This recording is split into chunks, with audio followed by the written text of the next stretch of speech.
예수님 부활하셨습니다. 할렐루야. 아멘. 오늘은 지난 사순절 동안 계속 해왔던 연속설교 주기도문을 본문으로 한 주님의 기도 앞에 회개하라라고 하는 주제 말씀의 마지막 시간이 되겠습니다. 부활절을 맞이해서 주기도문의 마지막 구절을 본문으로 삼아 하나님의 말씀 듣게 된 것이 굉장히 뜻깊다 생각됩니다. 오늘 말씀을 통해 주기도문의 이 마지막 간구, 또 부활을 믿는 우리 그리스도인들과 어떠한 관계가 있는지를 함께 생각해보고 말씀을 듣고 부활의 기쁨이 더해지며 우리의 삶의 방향을 새롭게 하는 그 은혜가 이 시간 충만하기를 예수님의 이름으로 축복합니다. 한번 오늘 말씀 제목을 따라해 보실까요? 부활을 믿는 자들의 송영. 부활을 믿는 자들의 송영. 주기도문은 하늘에 계신 우리 아버지여 라는 부름으로 시작이 됩니다. 이 부름이 기도 가운데 중요한 것은 이 부름을 통해 하나님과 우리의 관계가 분명해지기 때문에 그렇습니다. 하늘에 계신 우리 아버지, 즉 하나님은 하늘에 계신 절대자, 무한하신 창조주이신 반면 기도하는 우리는 그의 손에 지어진 유한한 인간이요 피조물임을 고백하는 것입니다. 하늘에 계신 우리 아버지, 하나님은 아버지이시고 우리는 그분의 자녀들입니다. 하나님은 나의 아버지이실 뿐만 아니라 바로 우리의 아버지이십니다. 이 말은 우리가 다 한 아버지 밑에서 난 형제 자매다라는 뜻이죠. 우리 옆에 계신 분들과 한번 이렇게 인사하실까요? 당신은 나의 형제이십니다. 나의 자매이십니다. 시작. 당신은 나의 형제이십니다. 나의 자매이십니다. 한 번 더. 그러니 예수님 안에서 사랑합니다. 시작. 아멘. 예, 바로 이것이 그 주기도문의 시작 의미였습니다. 그리고 우리는 6번의 시간을 통하여서 하나님을 위한 기도 3가지, 그리고 우리를 위한 기도 3가지의 간구의 의미가 무엇인지 말씀을 들었습니다. 그런데 이제 마지막 부분에 가서 누가복음 주기도문에는 나오지 않는 마지막 한 구절이 이 마태복음에는 기록되어 있다는 것을 발견하게 됩니다. 심지어 그 구절은 괄호 안에 들어있어서 읽는 이로 하여금 갸우뚱하게 하는데요, 바로 13절 하반절입니다. 다 같이 읽어보실까요? 시작. 나라와 권세와 영광이 아버지께 영원히 있사옵나이다. 아멘. 왜 이 구절은 괄호 안에 들어있을까? 또 이 의미가 무엇일까? 여러분, 우리를 위한 기도 가운데 그 마지막 기도, 다만 악에서 구하시옵소서라는 간구가 있습니다. 이 기도는 무엇을 의미하나요? 지금 우리가 악에 빠질 수 있고 또 죄악에 빠져 있는 자들임을 고백하는 것입니다. 그래서 하나님, 우리가 지금 빠질 수 있고 또 빠져 있는 이 죄악 가운데에서 우리를 구원해 주십시오, 건져 주십시오라고 하는 기도가 그 주기도문 우리를 위한 기도의 마지막 간구였습니다. 그런데 여러분 생각해 보면 이 구원이라고 하는 것은 우리가 하나님 앞에 기도 드리기 전에 이미 하나님께서 우리를 죄악 가운데서 건지시려고 하는 하나님의 계획이 있었고 하나님께서 우리에게 약속하셨던 일이라는 사실을 깨닫게 됩니다. 여러분 믿으십니까? 아멘.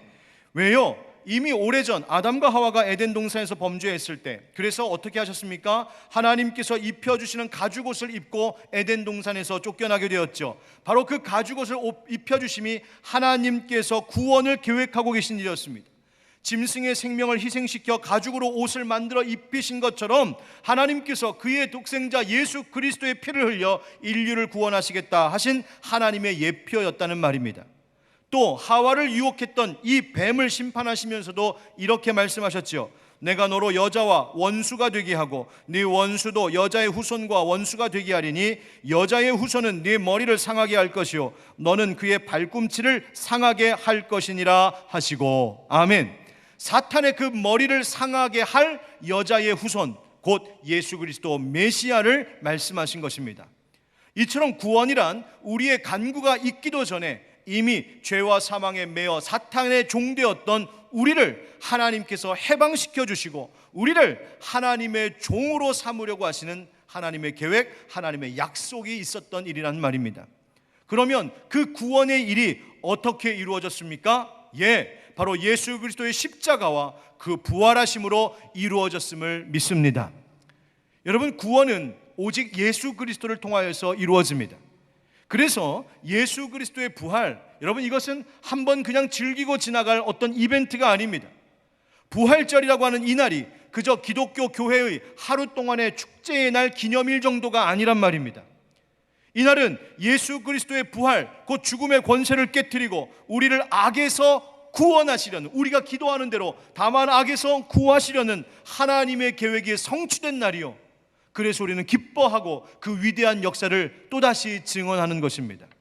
이 부활절은 예수 그리스도의 부활을 믿는 자들에게도 부활의 약속이 확실히 있다는 사실을 우리가 믿고 감사하며 하나님께 최고의 영광과 감사와 경배를 올려드리는 바로 이 축제의 날인 것입니다. 우리는 이 부활절만이 아니라 우리는 매 주일을 이렇게 보내고 있습니다.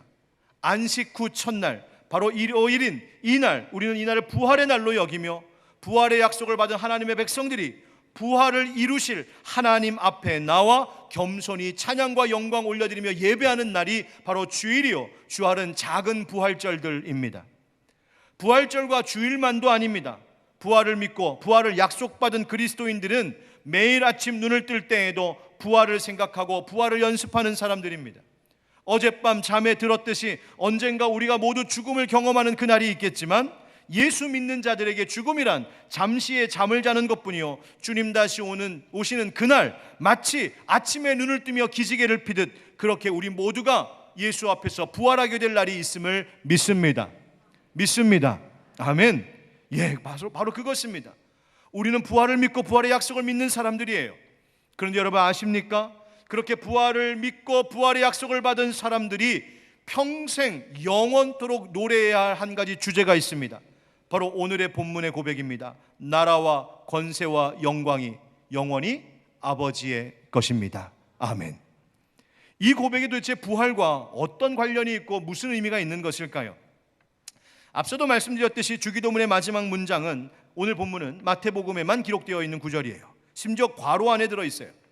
여러분들 중에 여러분 가지고 계신 성경 가운데 아마 관주 성경을 가지고 계신 분들은 보실 수 있겠지만, 그 오늘의 본문, 이 나라와 권세와 영광이 아버지께 영원히 싸움나이다 아멘, 이것이 괄호로 되어 있고 그 괄호 앞에 숫자 4가 적혀 있는 것을 보실 수 있을 겁니다.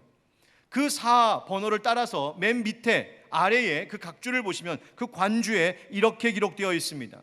고대 사본에 이 괄호 내 구절이 없음. 그러니까 고대 사본, 성경의 이 마태복음의 고대 사본에는 지금 이 괄호 안에 있는 오늘의 본문 내용 구절이 없다는 말입니다. 여러분, 성경의 원본은 지금 남아있지 않습니다. 만약 성경의 원본이 남아있다면 아마 그거 우상단지처럼 그거 한번 만져보겠다고, 그거 한번 구경하겠다고 아마 사람들이 얼마나 달려들었을까. 하나님께서 아셔서 다 없애신 것 같아요. 지금 우리가 보고 있는 이 성경은요, 사본으로부터 온 성경들입니다. 고대 시대에 지금처럼 복사기가 없었기 때문에 사람들이 원본의 성경을 필사했고, 그 필사한 사본들이 고대로부터 내려와 우리에게 전해진 것이 바로 성경입니다. 그런데 사람은 기계도 아니고 컴퓨터 아니니까 필사를 하다 보면 실수로 어떤 말 혹은 어떤 획을 빠뜨리거나 오기하는 일들이 생기기도 합니다. 또 반대로 어떤 경우에는 의도적으로 어떤 말씀, 어떤 구절을 생략하거나 아니면 의도적으로 더 필요하다 여겨지는 것을 더하는 일도 있었습니다. 물론 우리는 그 모든 더하고 빠지는 모든 과정마저도 성령 하나님의 감동과 섭리가 그것을 주관하였음을 믿고 고백하기에 오늘 이 성경을 우리 하나님의 말씀으로, 정경으로 받고 있는 것입니다.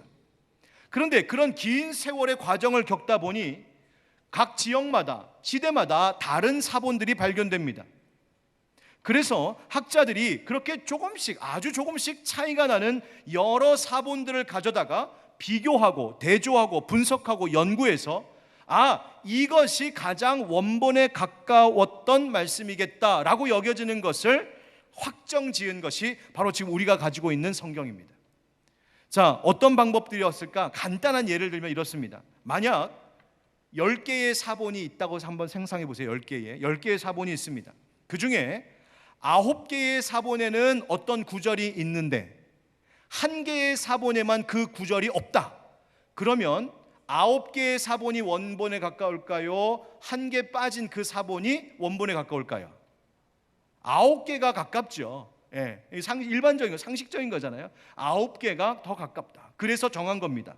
반대로 어떤 구절이 9개의 사본에는 없는데 1개의 사본에만 있다? 그러면 그 구절 없는 9개의 사본이 원본에 가깝구나라고 그렇게 여기는 거예요. 아마 그 한 개의 사본, 없는 구절이 첨가된 한 개의 사본은 후대에 어떤 공동체에서 혹은 어떤 이가 자기의 역사와 전통 아래 또 교회의 상황 속에서 중요하다고 여기는 아주 중요한 신학적 고백을 거기에 첨가한 것으로 보는 것이 바로 이 성서학에 나오는 이야기입니다. 바로 그런 과정을 통하여서 지금 우리가 가지고 있는 정경이 남게 되었고 결정되게 되었고, 그것이 영어로 번역되고 독일어로 번역되고 한자로 번역되었다가 이제 우리말로 번역되어 지금 가지고 있는 거예요. 그런데 이렇게 차이가 나서 다른 사본에는 없는 어떤 구절, 이 사본에만 있다, 하나의 사본에만 있다 할 때 이건 다른 데는 없으니까 이거는 무시해도 되겠다, 버려도 되겠다, 그런 것일까요? 그렇지는 않습니다. 이 구절에도 우리가 들을 하나님의 뜻이 있다고 생각하고, 또 배울 교회의 가르침과 신앙의 규범 혹은 신앙 공동체 고백이 이 구절에도 들어있다, 이것도 유념해서 볼 필요가 있다라고 우리는 말합니다. 오늘 구절 말씀이 바로 그런 것입니다. 나라와 권세와 영광이 아버지께 있습니다. 이 말은 고대 사본의 구절에는 없다는 말이에요. 그런데 이 구절이 어디에서 나타나느냐? 초대교회 때부터 기독교 예배 예전 중에 아주 중요하게 널리 사용되었던 바로 송영, 영광송이 바로 이 고백일 것이다 라고 그렇게 보고 있습니다. 송영이 뭐예요? 영광의 찬양이죠. 영광송이라고도 부르고요, 영어로는 것을 독설로지라고 말해요. 무슨 뜻인가? 예배의 시작과 마지막에 들어가는 기도 형식의 송가, 하나님을 찬미하는 노래, 기도, 찬사 등을 이르는 말이 바로 송영, 영광송이에요. 실제로 12사도들의 가르침으로 알려져 있는 초대교회 규범서 디다케에는, 제가 종종 자주 인용하고 말씀드리는 책이죠, 디다케라고 하는 데에는 주기도문을 초대교회 성도들이 가르치는 중에 끝에 분명히 이 말이 들어있어요. 권능과 영광이 영원히 당신 것이기 때문입니다. 그만큼 그리스도인들이 주기도문과 함께 고백하고 성경을 기록할 때에도 절대로 빠뜨릴 수 없었던 고백이 바로 이 고백이라는 거예요. 이 송영. 여러분, 송영은 하나님께 모든 영광을 돌리는 선언이자 찬송입니다. 찬송가에도 보시면 찬송가 1장부터 앞부분이 다 송영이에요. 영광 돌리는 찬양. 오늘 우리의 예배도 한번 가만 생각해 보세요. 예배의 시작도 하나님께 영광 돌리는 송영으로 시작하고, 예배의 끝도 축도로 그냥 딱 끝나지 않고, 축도 후에 우리가 요즘 코로나 때문에 찬양대의 찬양을 들을 수는 없지만 일반적일 때에 축도 후에 찬양대의 찬양 소리가 송영으로 하나님 앞에 올려집니다. 그러니까 예배는 하나님께 영광 돌리는 것으로 시작하고 하나님 앞에 영광 돌리는 내용이요, 끝까지 하나님께 영광 돌리는 것으로 마무리되는 것이 기독교 예배입니다. 여러분, 주일날 드리는 공적인 예배만 그럴까요? 아닙니다. 우리의 2부 예배, 일상의 예배, 삶 속에서도 그 시작과 끝이 오로지 하나님께 영광이 되는 것이 바로 일상의 예배자들이요, 우리의 성도들이 되는 것인 줄 믿습니다. 바로 처음도 끝도 하나님께 영광. 많은 교회 음악을 작곡한 독일의 요한 세바스찬 바흐, 여러분 아시죠? 바흐. 저희 박씨 가문의 바흐. 여러분, 이 세바스찬 바흐가 교회 음악을 많이 작곡했어요. 막 매주 작곡했어요. 그런데 그 작곡을 하고 나면 그 작곡한 쓴 악보 맨 밑에다가 항상 알파벳으로 S, D, G를 기록했다죠. 바로 지금 보시는 바로 저것입니다. 무슨 뜻이에요? Soli Deo Gloria, 오직 하나님께 영광을. 그가 만드는 모든 찬양의 곡마다 이것이 오직 하나님께 영광이 되기를 원합니다라는 믿음의 고백으로 썼다는 말이에요. 여러분, 우리의 인생도 하나님을 향한 한편의 노래요, 찬송이 되어야 할 줄 믿습니다. 그 인생의 시작도 인생의 끝도 하나님께 영광을 돌리는 송영, 바로 독설로지가 되어야 하는 것입니다. 그렇게 살았던 한 사람이 있습니다. 오늘 사도행전 본문에 나오는 사도 바울입니다. 바울과 실라 그리고 디모데가 베레아라고 하는 곳에서 유대인의 회당에 들어가 복음을 전했습니다. 그랬더니 바울을 잡아 죽이겠다라고 하는 유대인들이 그 베레아까지 쫓아와서 바울을 찾아 나섰습니다. 그 일로 베레아 도시가 완전히 발칵 뒤집히고 소동이 일어나자 하는 수 없이 디모데와 실라는 베레아에 남고 이 바울만 그 다음 아덴이라고 하는 지역으로 자리를 옮겨 거기에 머무르게 됩니다. 아덴, 바로 아테네입니다. 그런데 이 아덴은 심각한 우상 숭배의 도시이죠. 여러분 잘 아시는 그리스 신화들 이 모든 것들이 다 우상 숭배에서 나온 이야기들 아닙니까? 여러분, 그 그리스 신화 들었던 것처럼 온갖 신들을 다 만들어 놓고 그것을 섬기는 극심한 우상 숭배의 도시가 바로 이 아덴이었습니다. 바울이 그곳에 있으면서 그것을 보고만 있을 수가 없었어요. 성경에 보니까 성령님이 바울의 마음을 격분시키셨습니다. 그래서 거기 아덴에 있는 유대인들과 또 그 아덴에 있는 경건한 헬라인들과 함께 토론하기 시작합니다. 유대 회당에 가서는 유대인들과 토론하고 우상 숭배하는 이들 붙잡고 토론하고 장터에 나가서 사람들과 날마다 토론하기 시작했어요.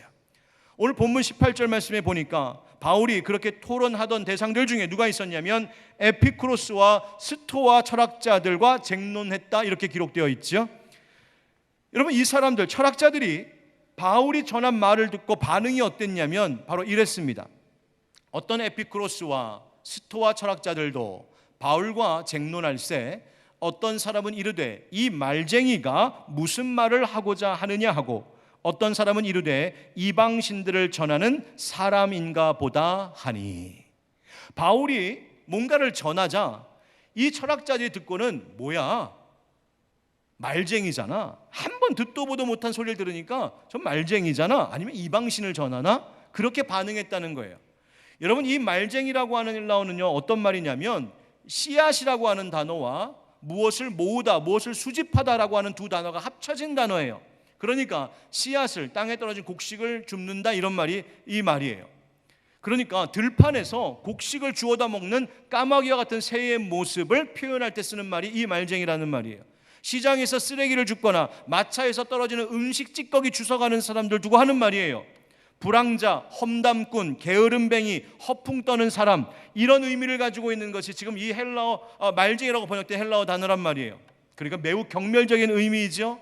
아무 주관도 없이, 줏대도 없이, 아는 것도 없이 말만 떠들어대는 사람을 무시하며 한 말이 이 말쟁이라는 말이에요. 아덴의 철학자들이 우상 숭배자들뿐만이 아니라 그들은 자신들의 지성에 아주 자부했던 사람들이에요. 인생의 심오한 지혜를 구하고 논하고 가르치는 일에 열심이었고, 그런 일에 있어서는 철학적으로 자신만만했던, 자부했던 대단한 사람들이에요. 뛰어난 사람들이라고 생각했어요.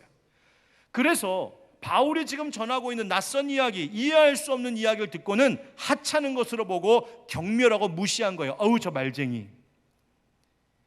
그런데 그들을 바라보는 바울의 눈에는 그들이 어떻게 비쳤을까요? 정말 알아야 될 것을 알지 못하는 눈먼 자들로 보였을 겁니다. 여기서 이 에피쿠로스와 스토아 학파가 성경에도 나오는데 잠깐 설명해 보면 좋겠어요. 르네상스 시대 라파엘로가 그린 그림입니다. 교황 율리오 2세의 주문으로 27살에 그린 그림이래요. 27살에. 대단하죠?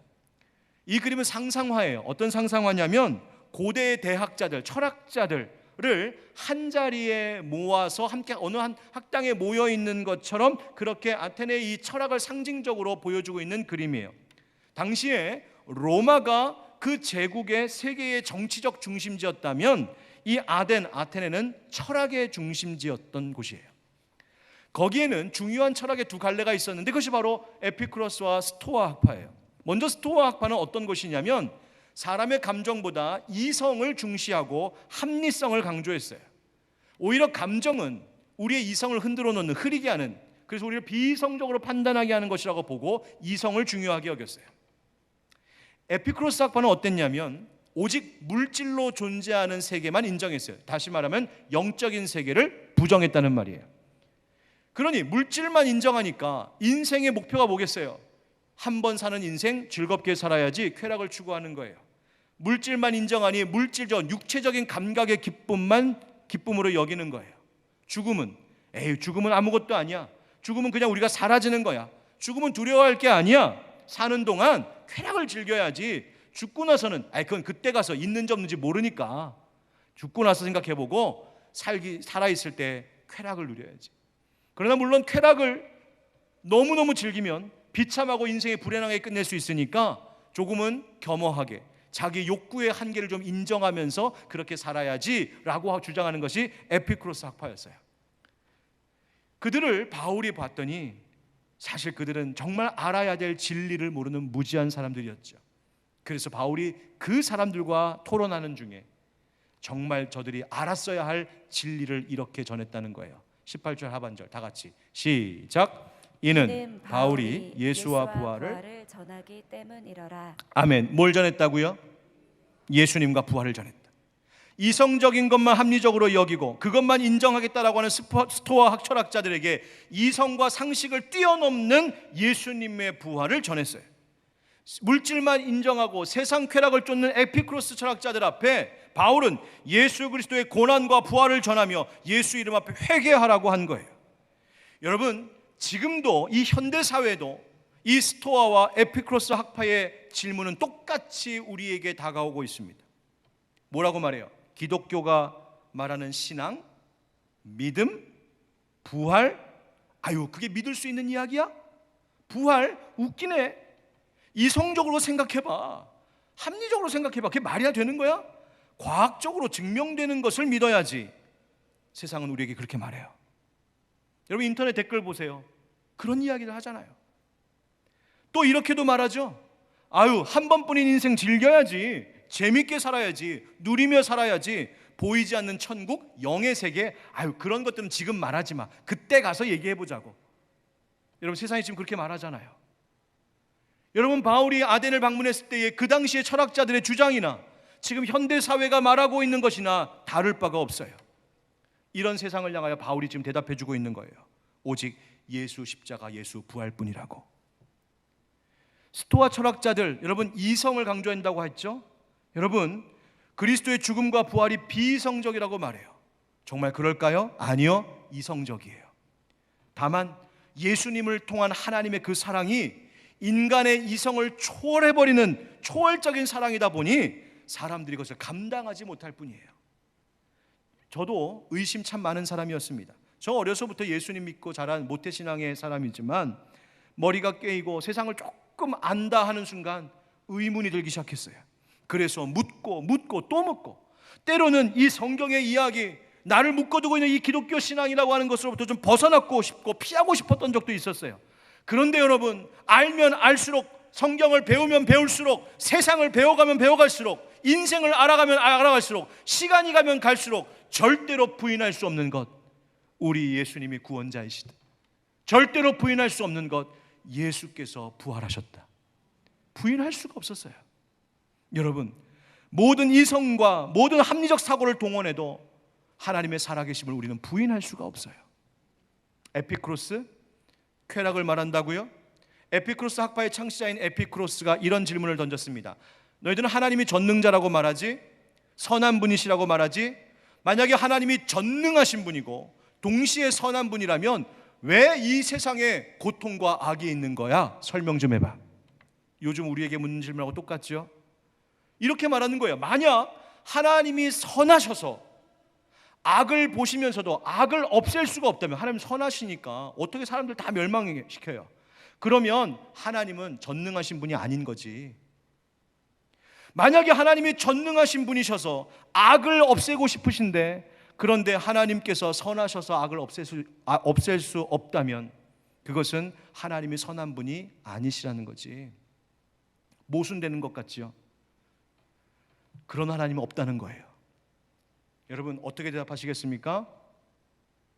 아닙니다. 한번 따라 하실까요? 하나님은 완전히 선하시고 완전히 전능하십니다. 하나님이 창조하신 이 세상에 분명 악이 있습니다. 그러나 하나님이 악을 만드신 것은 아니에요. 우리의 인간이 자유의지로 악을 택하였고 악을 행하고 범죄한 거죠. 하나님은 오히려 악을 심판하시는 분이세요. 악한 일, 부정한 일들을 반드시 심판하십니다. 하나님은 전능하신 분이십니다. 그런데 하나님은 동시에 사랑의 하나님, 선하신 하나님이세요. 그래서 심판을 하시는 중에도 살 길을 열어놓으신 거예요. 그 살 길이 뭐예요? 예수 그리스도이신 줄 믿습니다. 따라서 심판의 날이 오기 전에 인간은 죄를 회개해야 하고 예수 그리스도를 믿고 영접함으로 죄 용서함을 받아야 살 길을 여는 것. 심판 중에도 살 길이 있어요.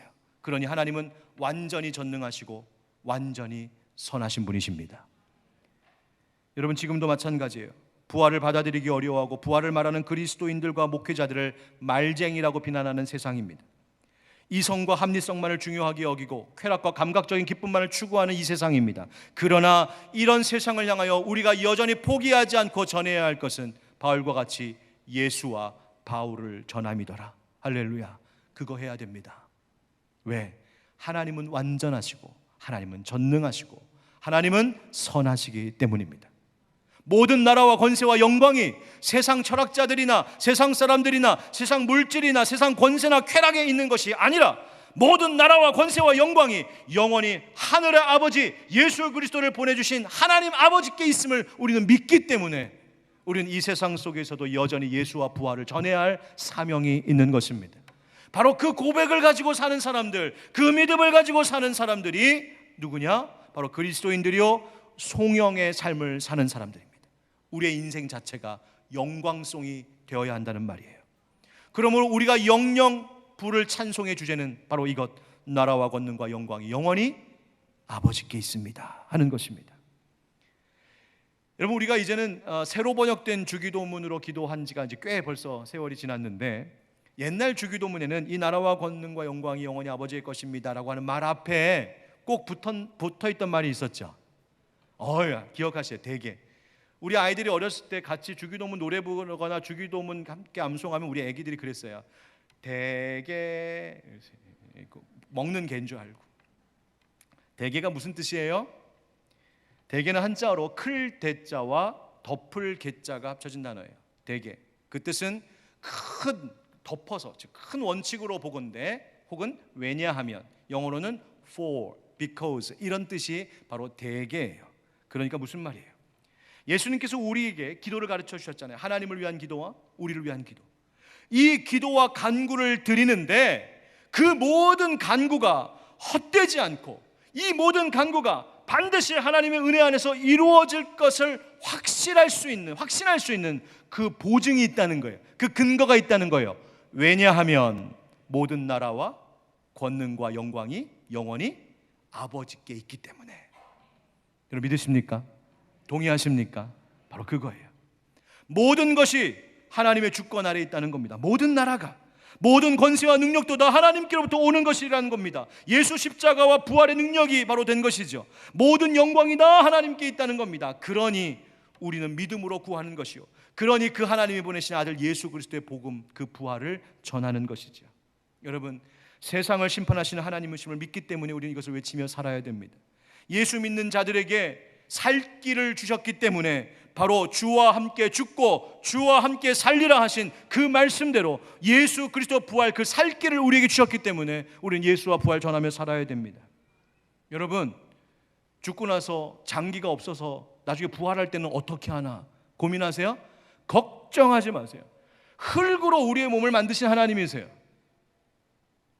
부활의 날에 우리에게 기쁨의 영광이 있다는 사실을 기억하십시오. 여러분, 이런 생각하시는 분 혹시 계세요? 목사님 알겠어요. 그런데 우리가 아무리 외쳐도, 아무리 부활을 말해도 무슨 소용이 있어요? 우리가 아무리 영광송과 같이 송영의 삶을 산다고 해도, 내 인생 처음부터 끝까지 하나님 앞에 영광이 되는 삶을 그렇게 산다고 해도 무슨 소용이 있어요? 사람들이 안 듣는데요, 믿지 않는데요, 우리 가족들이 믿지 않는데요, 그 친구가 죽어도 못 믿겠다는데요. 여러분, 그런 혹시 회의감에 빠질 때 있으세요? 오늘 본문인 사도행전 17장 우리가 함께 봉독하진 않았지만 그 이야기의 끝부분에 이런 기록이 있어요.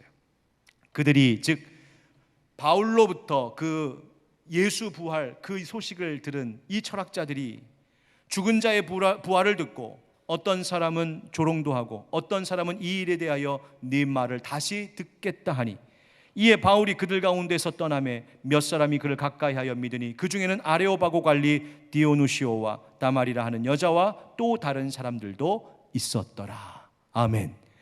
조롱하는 사람들도 있었지만 어떤 사람들은 제가 다시 듣고 싶어요 하는 사람들이 있었다는 거예요. 믿지 않는 사람들도 있었지만 믿는 사람들도 있었다는 거예요. 지금 이 세상도 마찬가지입니다. 부활을 조롱하고 부활을 믿지 않는 사람들도 있지만 우리의 외침 때문에 부활을 믿게 되는 사람들이 분명히 있을 것입니다. 기독교 부활 신앙을 무시하고 교회를 비난하는 사람들도 있겠지만 우리의 설교와 전도와 선교와 봉사와 섬김에 믿고 따르며 함께 하게 될 사람들이 있을 것입니다. 부활 같은 건 나는 믿을 수 없다고 하는 사람들도 있겠지만 그 부활의 소식이 너무너무 필요한 사람들이 이 시대에 우리의 주변에 분명히 있다는 말이에요. 그러므로 어느 때나 우리는 송영의 삶을 살아야 됩니다. 선한 일을 하되 낙심하지 말라 하셨지요. 때를 얻든지 못 얻든지 그 말씀 전하라고, 전하는 일에 힘쓰라고, 복음 전하는 일에 힘쓰라고 하셨지요. 왜요? 바로 예수 부활, 예수 생명이라고 하는 이 복음만이 우리의 삶의 능력이 되고 살 길이 되고 그 소식이 필요한 사람들이 지금도 있기 때문입니다. 오늘 우리가 부활절 맞이해서 생명 나눔의 의미로 사랑의 장기 기증 운동에도 함께 참여하자 예배 가운데 함께 나누었습니다. 여러분, 이런 사회적 선한 일들 앞장서야 됩니다. 그리스도인들이 앞장서야 돼요. 여러분, 이 헌신과 봉사의 삶을 우리가 앞장서야 되는 이유가 뭐예요? 바로 그렇게 살아갈 때 우리 각 사람이 바로 움직이는 영광송, 살아 실천하는 송영이 되기 때문에 그렇습니다.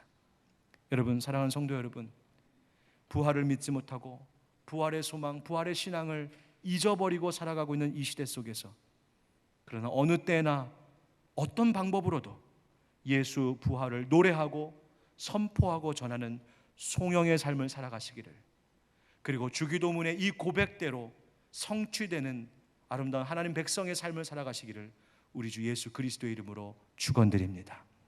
기도하겠습니다. 오늘 함께 말씀을 기억하며 기도하겠습니다. 하나님, 부활의 능력, 부활의 소망 잃지 않게 해주십시오. 주기도문대로 살게 해주십시오. 코로나19로 지쳐있는 나라와 백성들에게 부활의 생명력을 부어주십시오. 세계 곳곳에 감염병, 기근, 가난, 재해, 폭력, 압제로 고통받는 자들에게 오늘 부활의 은총, 부활의 위로를 베풀어 주시옵소서. 또 성찬을 받습니다. 우리의 마음을 준비시켜 주시옵소서. 우리가 이 시간 함께 간절한 마음으로 부활하신 주님을 생각하며 기도드리겠습니다. 기도합시다. 오, 은혜가 풍성하신 아버지 하나님 감사합니다. 하나님의 은혜로 살게 하시옵소서. 부활의 능력으로 살게 하시옵소서.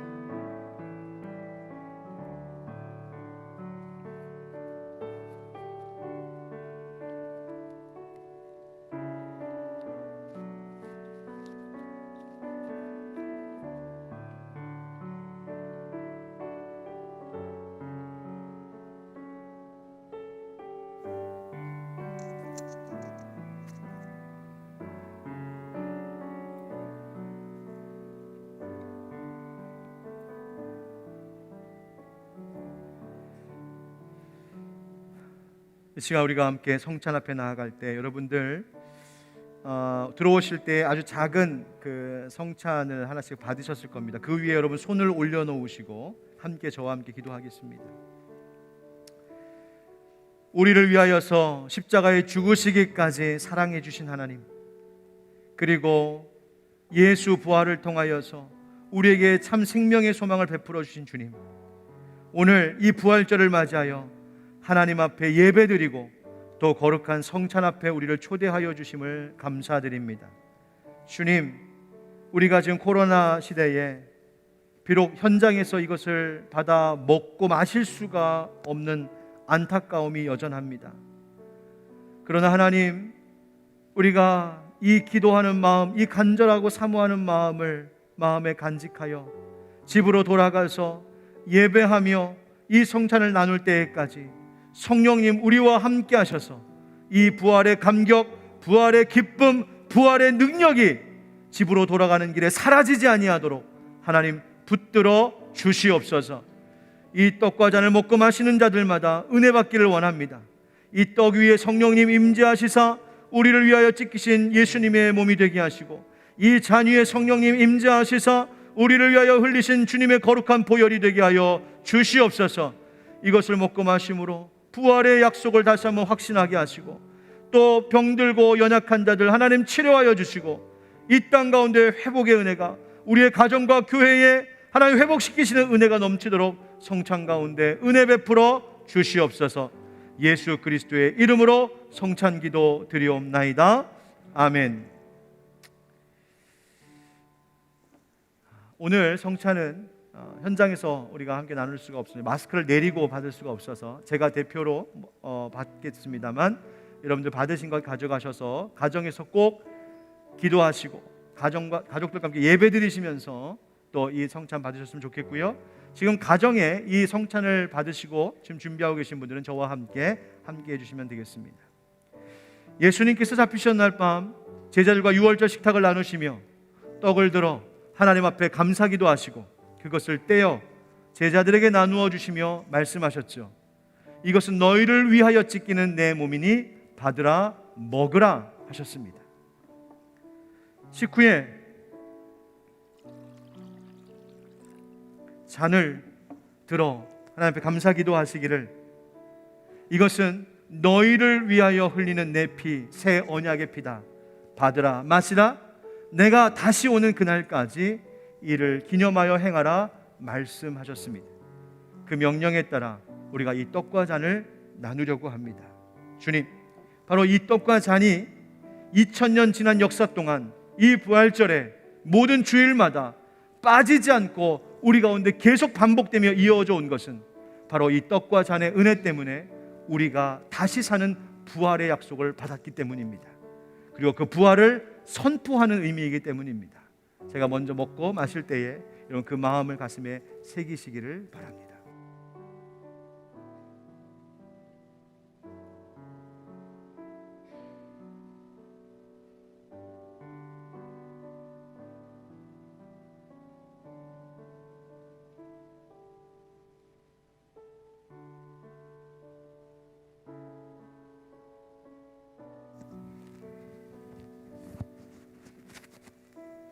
기도하겠습니다. 하나님, 비록 집례하는 이만 이 떡과 잔을 받을 수밖에 없었지만 그 은혜가 성령으로 말미암아 모든 성도들 가운데 동일하게 나타날 줄 믿습니다. 가정으로 돌아가 이 떡과 잔을 나눌 때 기쁨이 넘치게 하시고 예수 십자가 은혜, 그 부활의 능력으로 삶을 승리로 살아갈 수 있도록 은총 베풀어 주시옵소서. 오늘 어렵고 고단한 인생길 가운데 있는 많은 성도들에게 감염병으로 인하여서 고통 중에 있는 이 인류 위에 부활의 은총이 가득한 복된 날이 되게 하여 주옵소서. 예수님의 이름으로 축복하며 기도하옵나이다. 아멘. 우리 다 같이 일어나셔서 우리 주기도문 지난 7주 동안 말씀 나눴는데 우리 주기도문 찬양 마지막으로 함께 부르겠습니다.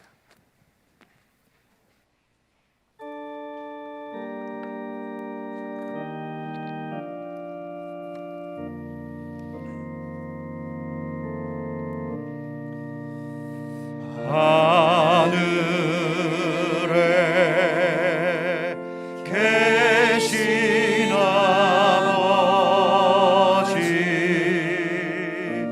이름 거룩하사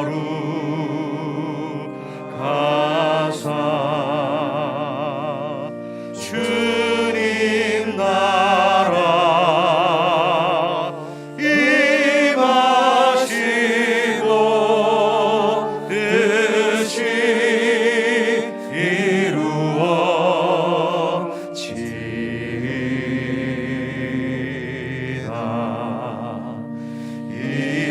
일용할 양식 주시고 우리들의 근죄 다 용서하옵시고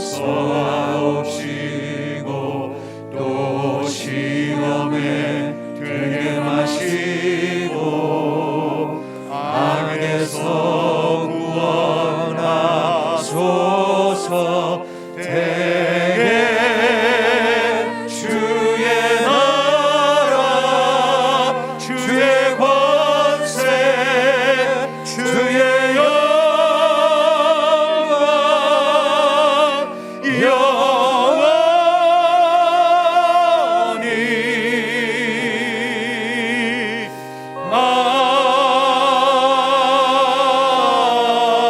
아멘.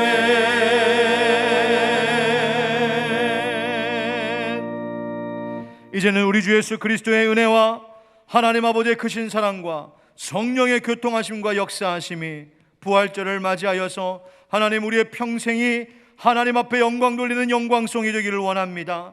다짐하고 결단하며 나아가는 모든 주의 백성들 위해 사랑하는 교회와 가정과 이 땅과 온 열방 곳곳마다 영원까지 함께 하시기를 간절히 축원하옵나이다. 아멘.